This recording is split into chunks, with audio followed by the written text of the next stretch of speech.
झाड़ता हूँ और इसमें मेरे और भी कई फायदे हैं। फरमाया कि मूसा इसे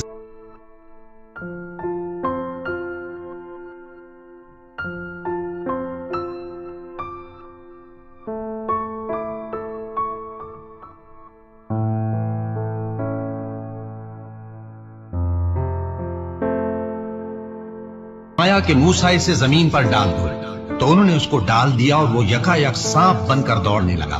फरमाया कि इसे पकड़ लो और डरना मत, हम इसको अभी इसकी पहली हालत पर लौटा देंगे, और अपना हाथ अपने बगल में दबा लो कि वो किसी ऐब व बीमारी के बगैर सफेद चमकता दमकता निकलेगा। ये दूसरी निशानी है।